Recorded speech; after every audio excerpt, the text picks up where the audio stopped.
চরম উদাসীনতা কিংবা সিদ্ধান্তহীনতার পরিচয় দিচ্ছে। এ থেকে পরিত্রাণের পথ পদ্ধতি বের করতে হলে দেশপ্রেমিক সেনাবাহিনী সহ আইন শৃঙ্খলা রক্ষাকারী বাহিনী, বাংলাদেশের রাজনীতিবিদ, বুদ্ধিজীবী, পেশাজীবী, ছাত্র জনতা তথা গোটা জাতির ঐক্যের কোনো বিকল্প নেই। প্রিয় সাংবাদিক বন্ধুগণ, দেশে একটি ষড়যন্ত্র চলছে। তারা দেশকে ব্যর্থ রাষ্ট্র পরিণত করতে চায়। ওরা চায় এমন অরাজক পরিস্থিতির মাধ্যমে দেশের অর্থনীতির চাকা চুরমার করে দিতে। একই অপশক্তি বাংলাদেশের সশস্ত্র বাহিনীর বিরুদ্ধে চক্রান্ত অব্যাহত রেখেছে। ওদের টার্গেট জাতিসংঘের শান্তিরক্ষা মিশনে ব্যাপক অবদান রাখা বাংলাদেশ সেনাবাহিনীর অভূতপূর্ব সুনাম অর্জন করেছে। এটা তছনছ করে দিতে গভীর ষড়যন্ত্র এবং চক্রান্ত করছে। প্রিয় গণমাধ্যম কর্মী বন্ধুগণ, আপনারা জানেন এরই মাঝে আমেরিকার বাজারে বাংলাদেশি রপ্তানি পণ্যের উপরে মার্কিন প্রেসিডেন্ট ডোনাল্ড ট্রাম্প কর্তৃক 35% শুল্ক ট্যারিফ আমাদের রপ্তানি বাণিজ্যের জন্য একটি অশনি সংকেত। গত 11 মাসে দেশের বিদেশি বিনিয়োগ মোটেও আসেনি, বরং দেশের শিল্প কারখানাতে লক্ষ লক্ষ মানুষ বেকার হয়েছে। এটা আমাদের দেশের অর্থনীতির জন্য একটি অশনি সংকেত। এমন এক কঠিন পরিস্থিতিতে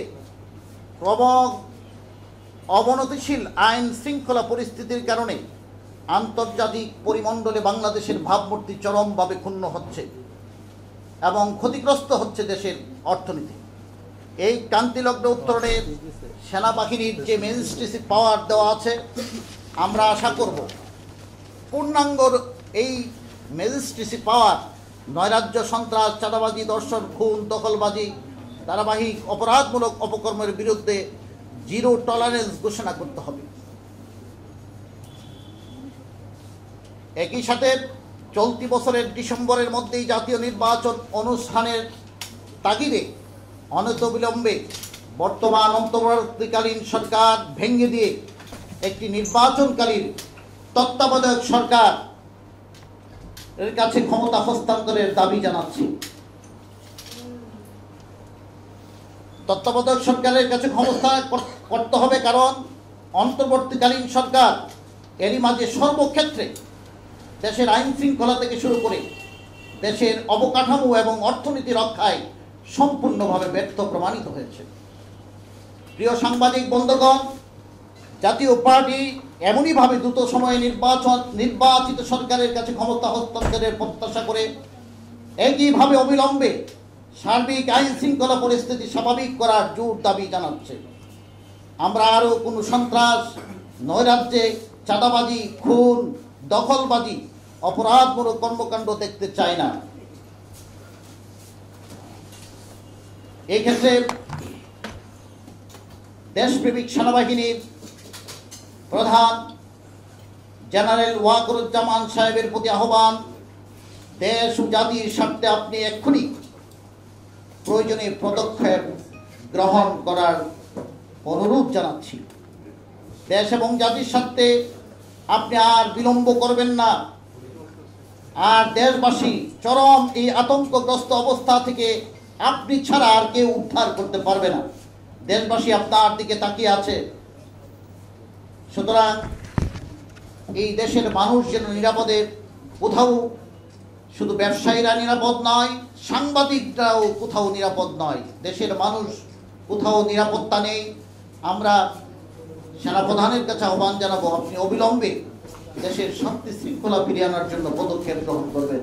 আপনারা জানেন দেশপ্রেমিক সেনাবাহিনী স্বাধীনতা যুদ্ধ থেকে শুরু করে আমরা ৭১ যে স্বাধীন সার্বভৌম দেশ পেয়েছি, সেই ৭১-এও কিন্তু আমাদের এই দেশপ্রেমিক সেনাবাহিনী বিভিন্ন সেক্টর প্রধান হিসাবে তারা কিন্তু দায়িত্ব পালন করেছেন। আমরা স্বাধীন সার্বভৌম দেশ পেয়েছি, সেনাবাহিনীর একটা বিরাট ভূমিকা ছিল এবং স্বাধীনতার যুদ্ধের সর্বাধিনায়ক ছিলেন জেনারেল উসমানী সাহেব এবং সেক্টর কমান্ডার হিসাবে আমাদের অনেকগুলি সেক্টর কমান্ডারের মেজর জেনারেল জিয়াউর রহমান সাহেব সহ অনেক সেনাবাহিনীর সদস্যরাই কিন্তু সেক্টর কমান্ডার হিসাবে নেতৃত্ব দিয়েছেন। তারপরে বাংলাদেশে যখনই রাজনৈতিক ক্রাইসিস থেকে শুরু করে দেশের ক্ষতিগ্রস্ত যে কোনো বন্যা পরিস্থিতি, দুর্যোগ পরিস্থিতি, ঘূর্ণিঝড়ের পরিস্থিতি, সকল পরিস্থিতিতেই কিন্তু সেনাবাহিনী বাংলাদেশে ভূমিকা রেখেছেন। তাদের ভূমিকার প্রতি এবং তাদের কর্মকাণ্ডের প্রতি মানুষের একটা আস্থা আছে। সেই জন্যই আমরা আহ্বান জানিয়েছি যে তারা যেন এই দেশের আইন শৃঙ্খলা পরিস্থিতি অবনতি ঘটেছে, তাদের প্রত্যক্ষ এই হস্তক্ষেপ আমরা মনে করি তাদের হস্তক্ষেপে এই পরিস্থিতি থেকে এই দেশের মানুষ পরিত্রাণ পাবে। সেই জন্যই আমরা এই দাবিটা আমি শুধু বলতে চাই, সেনাবাহিনীর পূর্ণ মেসেজই যদি অ্যাপ্লাই করা হয় আমার মনে হয় এটা অনেকটা দেশ এবং শান্তিতে থাকবে, দেশটা নিয়ন্ত্রণে থাকবে।